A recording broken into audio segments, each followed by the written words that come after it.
안녕하세요. 매일 재테크하는 남자 리치판다입니다. 오늘 유튜브 처음 시작하는데 너무너무 긴장되고 떨리네요.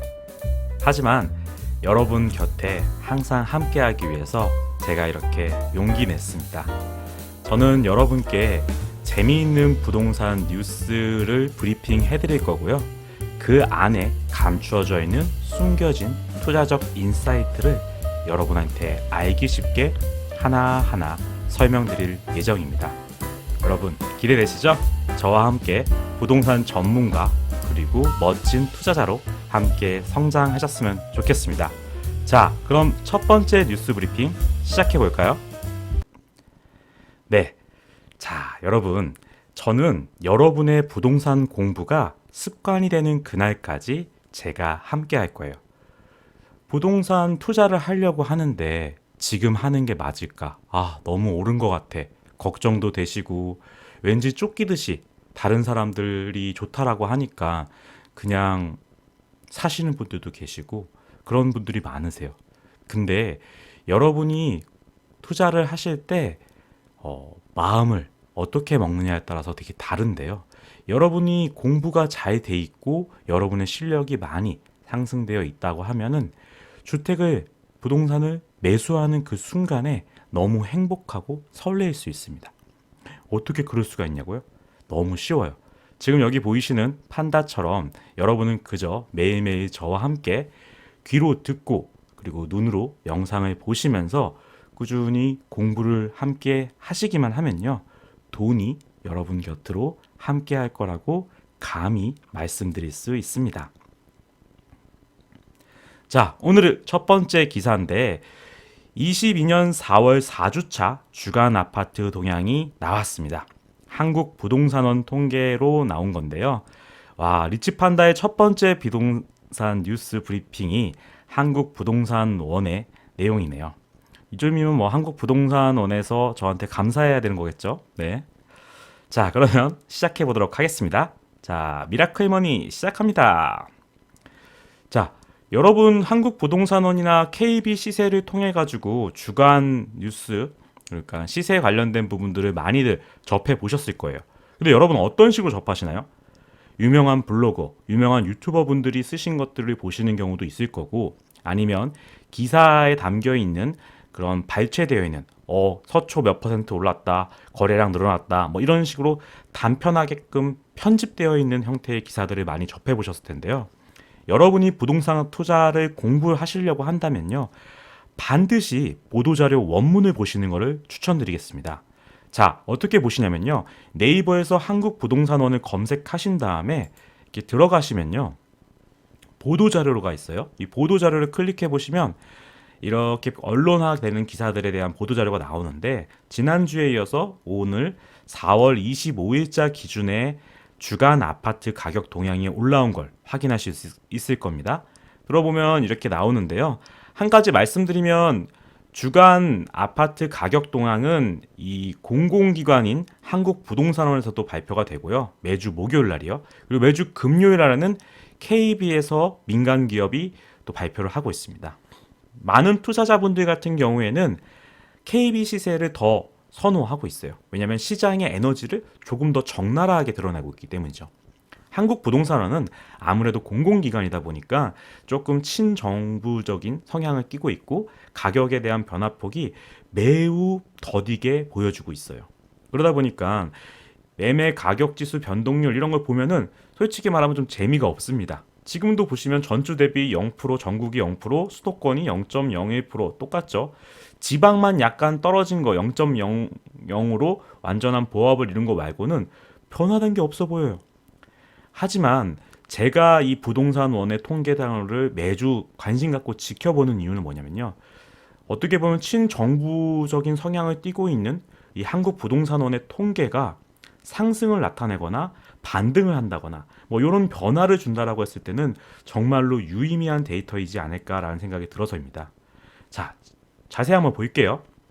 근데 여기 이제 아래로 쭉 내려보시면 이렇게 통계 자료와 관련된 PDF 파일을 보실 수 있습니다. 요거 이렇게 다운로드 받으셔가지고요.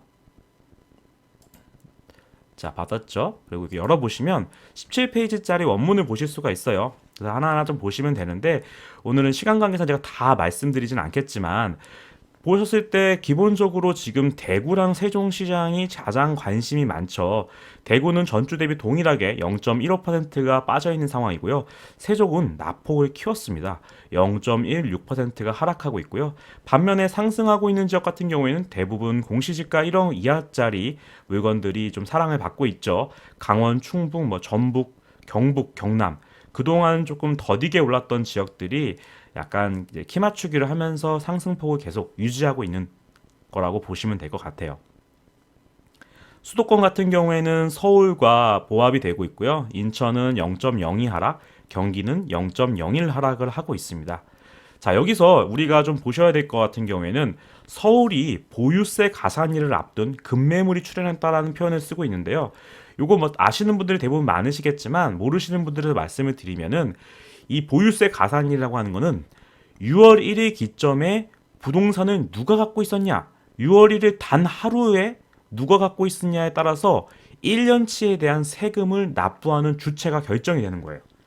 내가 아파트를 갖고 있다가 5월 31일 잔금 조건으로 해가지고 물건을 팔았으면 그 아파트에 해당하는 재산세와 종부세를 새롭게 매수하신 분이 내셔야 되는 거고요. 내가 잔금 날짜가 6월 1일이었다. 6월 2일이었다. 이렇게 하루가 지나가지고 6월 1일 날이 됐다고 했을 때는 내가 잔금 조건이 넘어가기 전에 내가 소유권이 있기 때문에 6월 1일 기준일로는 그렇기 때문에 세금을 내가 내야 되는 겁니다. 그래서 보통 나온다고 했을 때 급매물이 지금처럼 종부세가 막 올라가고 공시지가가 올라가면서 세금이 늘어나고 있는 추세일 때는 5월 30일이라는 이벤트 데이라고 해서 그 안쪽으로 다주택자 종부세 부담이 되시는 분들이 급매를 출연하는 경우가 많습니다. 특히 이번 같은 경우에는 윤석열 대통령의 인수위에서 발표한 바에 따르면 5월 11일부터 바로 1년간 다주택자의 양도세 중과를 좀 배제해주겠다라고 이야기를 했기 때문에 지금 종부세에 대한 부담이 되시는 분들 같은 경우에는 일반 과세로 매도할 수 있는 기회다 보니까 실제로 매물이 시장에 많이 나오고 있죠. 그럼에도 불구하고 매수가 많이 일어나고 있지 않다 보니까 보합세를 보이고 있다라고 보시면 되는데 반면에 재건축이라고 하는 대출도 안 나오는 초고가 단지 같은 경우에는 지금 상승을 이어가고 있어요. 이제 오세훈 시장 그리고 윤석열 대통령이 비정상화를 정상화하겠다고 하면서 그 중에 하나의 큰 포인트가 재건축, 재개발, 리모델링을 활성화하겠다는 거거든요. 그러다 보니까 이렇게 시장에서는 빠르게 움직이면서 초고가 아파트, 최고 형님들이 기지개를 피면서 으쌰으쌰하고 앞으로 나가고 있는 거예요. 그러다 보니까 지금 비교적 저렴했던 곳 같은 이 성북구, 도봉구, 노원구 이런 쪽들 도봉구와 노봉구가 좀 조금 저렴했던 것 같은 경우가 가격이 좀 빠지고 있고요. 윤석열 대통령의 이제 집무실 관련된 이슈가 있었던 용산구 같은 경우에는 기대감으로 상승을 하고 있죠. 자, 재미난 거는요. 강남 같은 경우에 서초구가 얼마 만에 강남 11개구에서 1등을 찍고 있습니까? 이 서초구가 1등을 찍고 있는 의미가 뭐냐면 서초구 자체의 가치도 높지만요. 강남구와 송파구에 있는 잠실 같은 경우에는 재건축 관련된 이슈가 있는 곳들이 많다 보니까 토지거래 허가구역으로 묶여 있었는데 지난 얼마 전에 다시 1년 연장하는 방안이 도입이 돼서 강남구와 송파구 같은 경우에는 여전히 갭 투자가 불가능한 지역으로 묶여 있습니다. 실거주 하실 분들만 걸어가서 매수를 할 수 있는 건데 서초구 같은 경우에는 거기서 좀 벗어나 있어요. 그러다 보니까 갭 투자가 가능하거든요. 절대적으로 15억 초과하는 주택이 대다수를 차지하고 있는 서초구에서 대출 하나도 안 나오는 서초구에서 어떻게 이렇게 높은 가격대를 치고 올라가고 있느냐. 이 부분은요. 사실 반포, 방배동 초고가 인기단지 위주로 거래가 된다고 하는 거는 결국에는 갭 투자들이 다시금 찾아오고 있다라고 해석하시면 되는 겁니다. 왜냐? 어차피 15억 이상 초과주택을 매수를 한다라고 했을 때는 현재 기준상으로는 대출이 한 푼도 안 나와요. 내 거 팔고 상급지로 갈아타고 싶어도 내 거 판 거에다가 대출 갚으면 이제 반포나 반배동 거 사면서 대출 주담대 다시 일으켜가지고 들어가야 되는 건데 주담대가 안 나와. 그러니까 살 수가 없거든요. 그러니까 내 거 팔고 나는 다른 데서 월세나 전세 살면서 이 반포, 방배동 언젠간 더 도와질 거라고 보여지는 이 서초구에 있는 똘똘한 한 채를 갭 투자로 매수를 하는 거예요. 이런 움직임이 왜 발생하냐면요.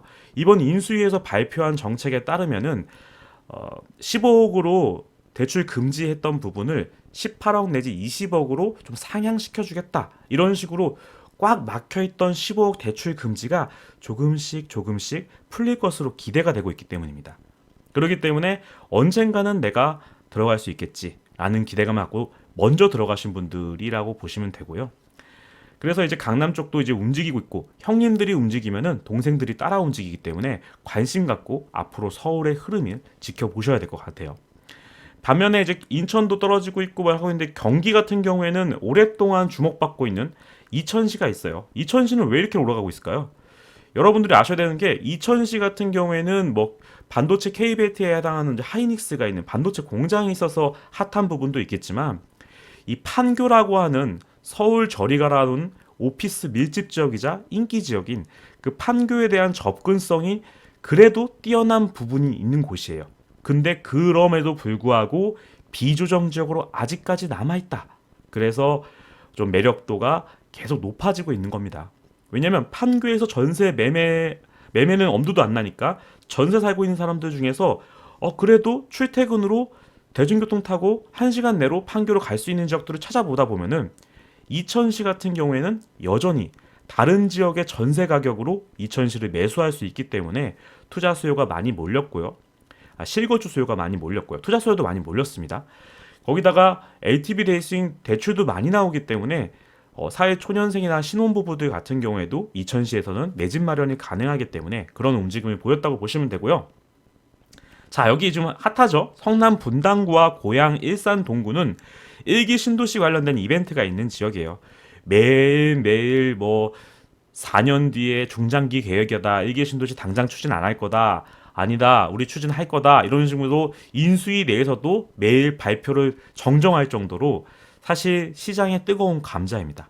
이미 분당구와 일산 동구 같은 경우에는 1기 신도시 특별법이 기대감으로 인해 가지고 벌써 상승세를 치고 가고 있어요. 그러다 보니까 이제 여러 가지 좀 이슈도 발생하고 인수에서도 좀 부담감을 느끼다 보니까 좀 워워시키려고 하는, 진정시키려고 하는 의미가 보고 있지만 시장은 그럼에도 불구하고 달려가고 있다라고 보시면 될 것 같아요. 자, 그리고 지방 같은 경우에도 이제 변동폭들이 있는데 이렇게 좀 보시면 돼요. 사실 뭐 지방 시장 같은 경우에는 큰 변화가 없고 여러분들이 자세한 부분들은 한 번씩 읽어보시면 좋을 것 같아요. 저는 이런 기사를 보게 되면은 그러면 시장에 어떤 변화가 있을까? 이렇게 매매와 관련된 가격 변형이 있으면 매물의 증감에는 어떠한 영향이 있을까? 꼭 깔맞춤하는 것처럼 이어서 보는 것들이 있거든요. 자, 저는 아파트 실거래가에 들어가게 되면요. 매물 증감이라고 하는 요 메뉴를 통해 가지고 한 주 동안에 그런 데이터를 좀 봐요. 보통 한 10일 전 정도로 데이터를 보거든요. 이게 지금 4월 25일자 기준으로 나왔던 데이터이기 때문에 10일 전과 지금의 데이터를 조금 비교를 해본다고 했을 때, 자, 매물이 감소한다라고 하는 건 뭐죠? 아까 봤던 용산구가 매매 강북구에서 1등이었던 것 아닌가요? 근데 매물은 감소하고 있네요. 라고 정확합니다. 어떻게 되는 거냐면 매물이 감소한다라고 하는 거는 매매가 이루어져 가지고 매물 목록에서 리스트에서 사라졌다고 하는 부분도 있을 것이고요. 하나는 그렇게 매물들이 거래가 되다 보니까 팔려고 내놨던 사람들이 이거 좀 사람들이 몰리네? 그러면 나 물건 좀 거두어두고 좀 더 지켜볼래. 아니면 매가를 올린다든지 이런 식으로 변화가 생기다 보니까 절대적인 매물 자체가 줄어드는 걸 의미해요. 그래서 용산구, 동작구, 노원구 이렇게 좀 매물이 감소하고 있고요. 자, 그러면 매물이 증가한 걸로 보면 어떻게 될까요? 서울 관악구, 강북구, 서대문구, 은평구 이런 지역들이 매물들이 좀 증가하고 있네라고 보실 수 있을 텐데 서울 여기는 왜 증가할까라고 좀 그런 거를 여러분들이 유추하고 고민해 보신다고 하면 그게 실력이 빠르게 향상될 수 있는 그런 비결입니다. 저 같은 경우에는 제 생각에는요. 지금 물건들이 나와야지 이미 적체되어 있으면서 계속 나오는 물건들이 5월 말 잔금 조건으로 매도를 할 수 있는 기회가 있어요. 그 말은 뭐냐면 아까 말씀드렸던 이제 잘 나가는 용산구라든지 강남구, 서초구 같은 경우에는 똘똘한 두 채, 세 채 이렇게 갖고 있는 분들이 이제는 많이 줄어들었죠. 종부세가 워낙 부담스럽기 때문에 서울의 강남 3구에 두 채, 세 채 갖고 있는 분들은 진즉에 자녀에게 증여를 했다거나 아니면 다른 대책을 세워서 매도를 하셨거나 그런 분들이 많아요. 근데 뭐 관악구, 강북구, 뭐 서대문구처럼 그래도 서울 내에서 가격대가 아주 높지 않은 그런 지역들 같은 경우에는 두 채 전략을 갖고 가시는 분들도 계시거든요. 그래서 부담스럽긴 하지만 그래도 가격이 너무 많이 오르다 보니까 이걸 양도하려고 하면 양도할 세금도 너무 많이 나와. 양도세가 몇 억이 나오는데 당장 종부세 몇 천이 중요해? 버틸래? 라고 하셨던 분들이 이번에 인수위에서 TF에서 말씀하고 있었죠. 인수위에서 5월 11일 날 이후부터 매도를 1년 동안에 걸쳐서 하게 되면 다주택자의 양도세를 일시적으로 중과를 배제해주겠다. 그러다 보니까 제 생각에는 서울에 두 채 갖고 있거나 아니면 갈아타기를 이 집을 팔고 상급지로 넘어가고 싶어 하시는 그런 실거주자분들, 이런 분들의 매도세가 이어지다 보니까 관악구, 강북구, 서대문구 이렇게 서울 내에서 좀 선호도가 조금 떨어지거나 좀 저가형인 곳들의 매물들이 증가하고 있다라고 보시면 될 것 같아요. 자, 이렇게 보는 것도 재밌죠? 그럼 전국적으로 봤을 때는 어디가 가장 많은 변화가 있을까라고 보실까요? 와, 전국으로 보면요, 놀랍지 않나요? 경기도 남양주시라고 하는 곳이 6천 건대에서 8천 건으로 무려 33%나 확 증가를 했어요. 근데 제가 보여드리진 않았지만 이 주간 아파트 가격 동향으로 본다라고 했을 때 경기 남양주시의 한국 부동산원 통계를 봤을 때는요, 대구 달성군 이렇게 대구처럼 가격이 지속적으로 하락하고 있는 지역이 아니라요, 상승하고 있던 지역이었어요. 상승폭이 조금씩 둔화되고 있긴 하지만 여전히 올해 들어서도 상승세를 이어가고 있던 경기도 지역이었었는데 왜 갑자기 이렇게 매물이 많이 늘어났을까요?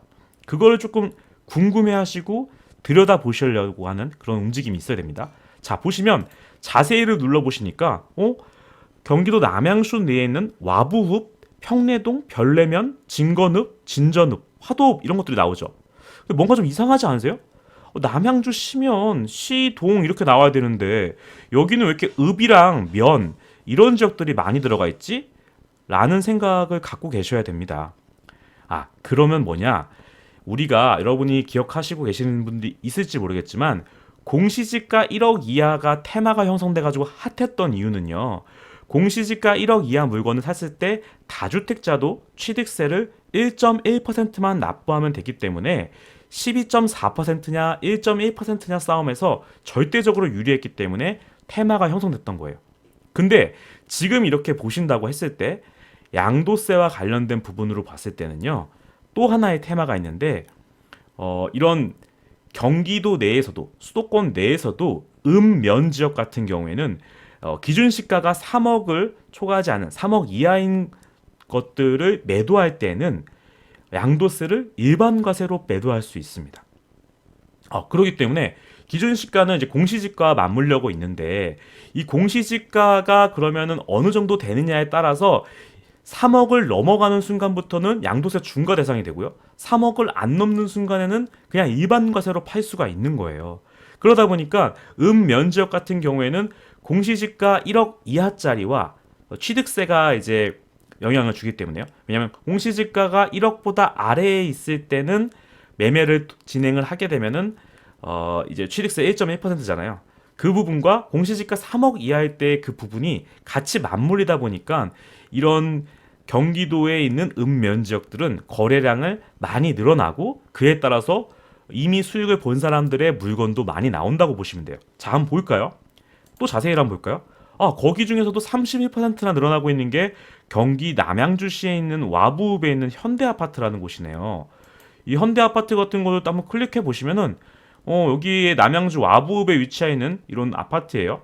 근데 가격대가 많이 쭉 올라갔다가 좀 조정을 좀 받고 있는 지역이네요. 네. 지금 보시면 매매가격이 4억에서 5억대로 지금 이야기를 나오고 있는데 해당 지역 같은 경우에는 단기간에 가격이 많이 오르다 보니까 공시지가는 그만큼 추세대로 올라가질 않거든요. 그래서 제가 미리 아까 한번 확인을 해봤을 때는 34평 기준으로 했을 때 10층 이상 정도 층수가 공시지가가 3억 정도가 됐어요. 21년 공시지가 기준으로요. 근데 그게 이제 4월 29일 오늘부터 내일부터는 공시지가가 22년 공시지가로 적용이 되기 때문에 4월 29일부터는 양도세 중과 대상이 되는 걸로 바뀌는 거죠. 물론 이제 윤석열 정부에서 1년 동안의 공시지가를 중과를 배제해주고 있는 상황이긴 하지만 이런 변화의 틈이 있기 때문에 다주택자들 입장에서 봤을 때는 이 물건을 빨리 넘기기 위해서 좀 급매물들을 내놓지 않았나라는 생각을 갖고 있어요. 그래서 지금 손바뀜이 좀 많이 일어나기 위해서 했던 부분인데 어떻게 보면 제가 봤을 때는 1차 박앤세일 기간이 4월 28일이었다라고 말씀을 드리고 싶어요. 4월 28일까지는 21년도 공시지가 기준으로 거래가 이루어지기 때문에 21년도에 공시지가가 뭐 9천만 원이었어. 아니면 2억 8천만 원이었어. 근데 그게 4월 29일부터 22년도 공시지가로 적용이 된다라고 했을 때는 1억을 초과하거나 3억을 초과한다고 했을 때는 투자자들의 관심 지역에서 많이 떨어지게끔 되거든요. 그렇기 때문에 바로 거래가 일어날 수 있게끔 21년도 공시지가로 거래가 가능했던 4월 28일 잔금 조건으로 많이 거래가 됐고요. 그런 물건들 중에서 아직 팔리지가 않고 남아있는 물건들이 많다 보니까 물건이 적체되어 있는 형상이 많아요. 그 다음 이벤트는 뭐죠? 아까 말씀드렸던 것처럼 재산세와 종부세의 기준이 되는 6월 1일 이벤트가 또 발생을 하는 겁니다. 자, 보시면요.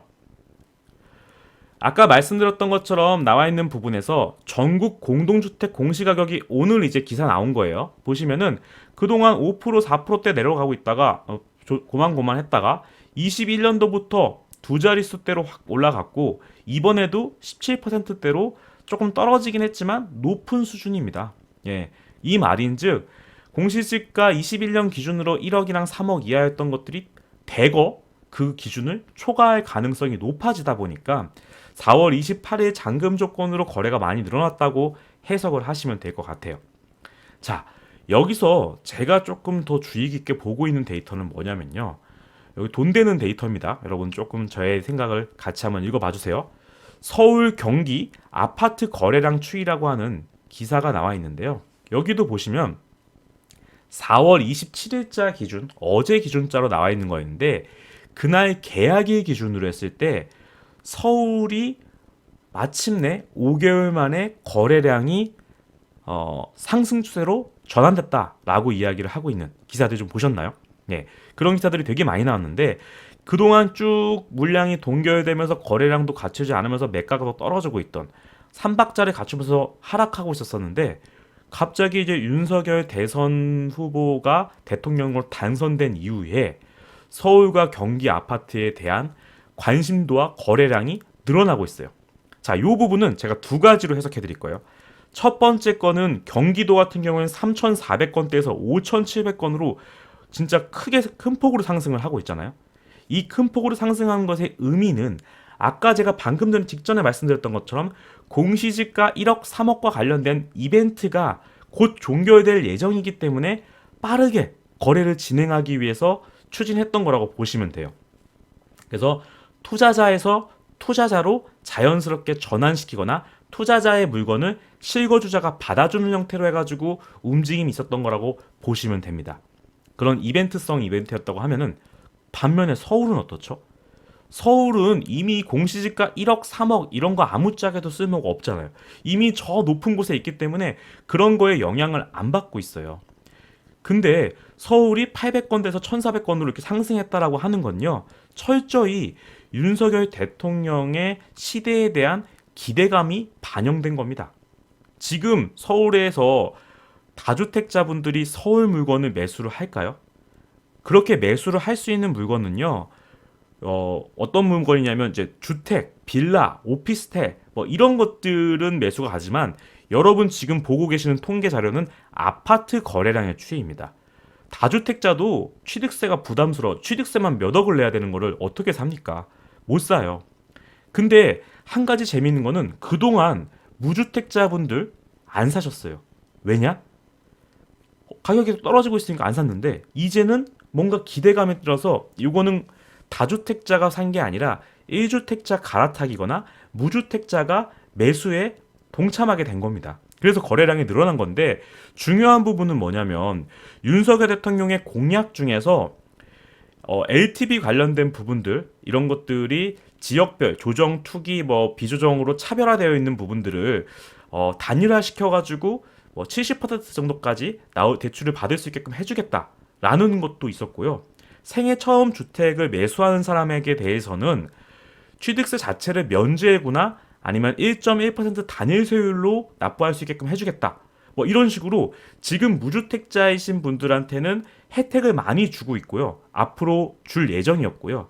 1주택자분들 같은 경우에도 원래는 갈아타기 할 때는 대출이 안 나오거나 그런 부분이 있었는데 15억에 갇혀있던 것들을 대출을 조금 증가시켜 준다거나 아니면 아까 말씀드렸던 것처럼 LTV 40%에 묶여 있었어요, 내게. 근데 내 거를 매도하고 다른 거를 산다고 했을 때 이제는 LTV 70%로 받을 수 있게 되면은 오히려 상급지 갈아타기가 가능해지거든요.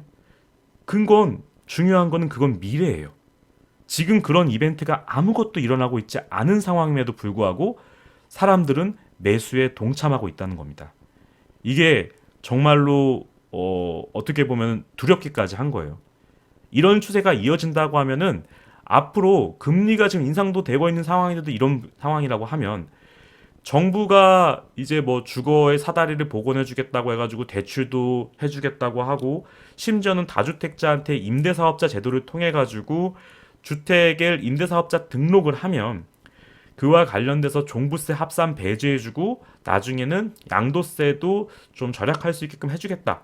이런 당근책들도 주고 있고 무주택자한테도 집 살 수 있을 때 세금을 줄여주겠다고 하는 또 추가적인 혜택도 주고 있고 이러면 집을 사고 싶어하는 사람의 심리를 충족시킬 만한 여건이 정말로 많아지는 거예요. 심지어 다주택자들도 똘똘한 한 채가 아니라 똘똘한 두 채, 세 채 전략으로 갈 수도 있게끔 바뀌는 거거든요. 그런 움직임이 앞으로 5월 이후에는 더 커질 거예요. 5월 말까지는 지금 여기서 여러분 중요하시게 생각하셔야 되는 건 거래량이 늘어났다고 해가지고 가격이 올라간 건 아니에요. 지금 여기 거래량이 동반돼가지고 지금 실거래가 찍히고 있는 것들을 보면요.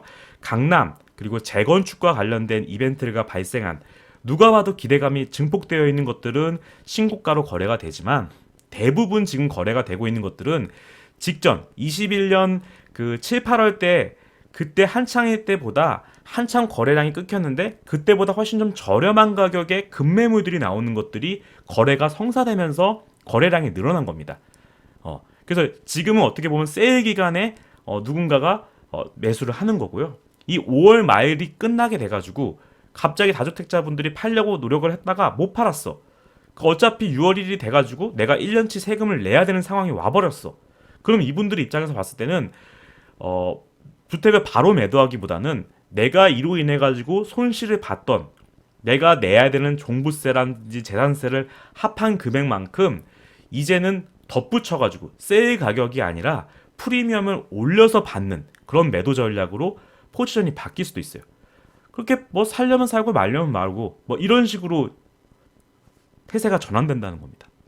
그래서 그런 부분의 가격 흐름의 변화가 어떻게 진행될지에 관련된 부분은 한국부동산원 그리고 KB 관련된 주간 이런 뉴스 데이터 현황들을 체크를 하셔야 되는 거고요. 거래량이라든지 실제로 여러분들이 임장을 다니시면서 현지의 에너지들이 어떻게 되는 건지 이런 것들을 모니터링 하시면서 보시면은 큰 도움이 되실 거라고 생각이 됩니다. 자, 여러분 오늘 처음 녹음하는 건데 제가 긴장되다 보니까 제대로 했는지 잘 모르겠어요. 저는 이제 인사를 여러분한테 드릴 때 리치 하고 인사를 드릴 거예요. 어떻게 드리는 거냐면 여러분이 저는 물질적, 그러니까 금전적으로 부자가 되는 것뿐만 아니라 경제적 자유를 달성하셔서 시간적으로도 넉넉한 부자가 되셨으면 하는 바람으로 리치라고 앞으로는 인사를 드릴 겁니다. 자, 저 처음 하고 노력했는데 아직 많이 부족한 거 압니다. 근데 제가 매일매일 여러분 곁에 함께 할 거예요. 그러다 보면은 여러분도 리치 판다 옛날에는 참 버벅거렸는데 조금씩 나아지고 있네 하면서 기특해 하실 수도 있지 않을까요? 여러분, 그러니까 저한테 구독과 좋아요 부탁드리겠습니다. 그러면 저희 또 내일 만나요. 여러분, 감사합니다.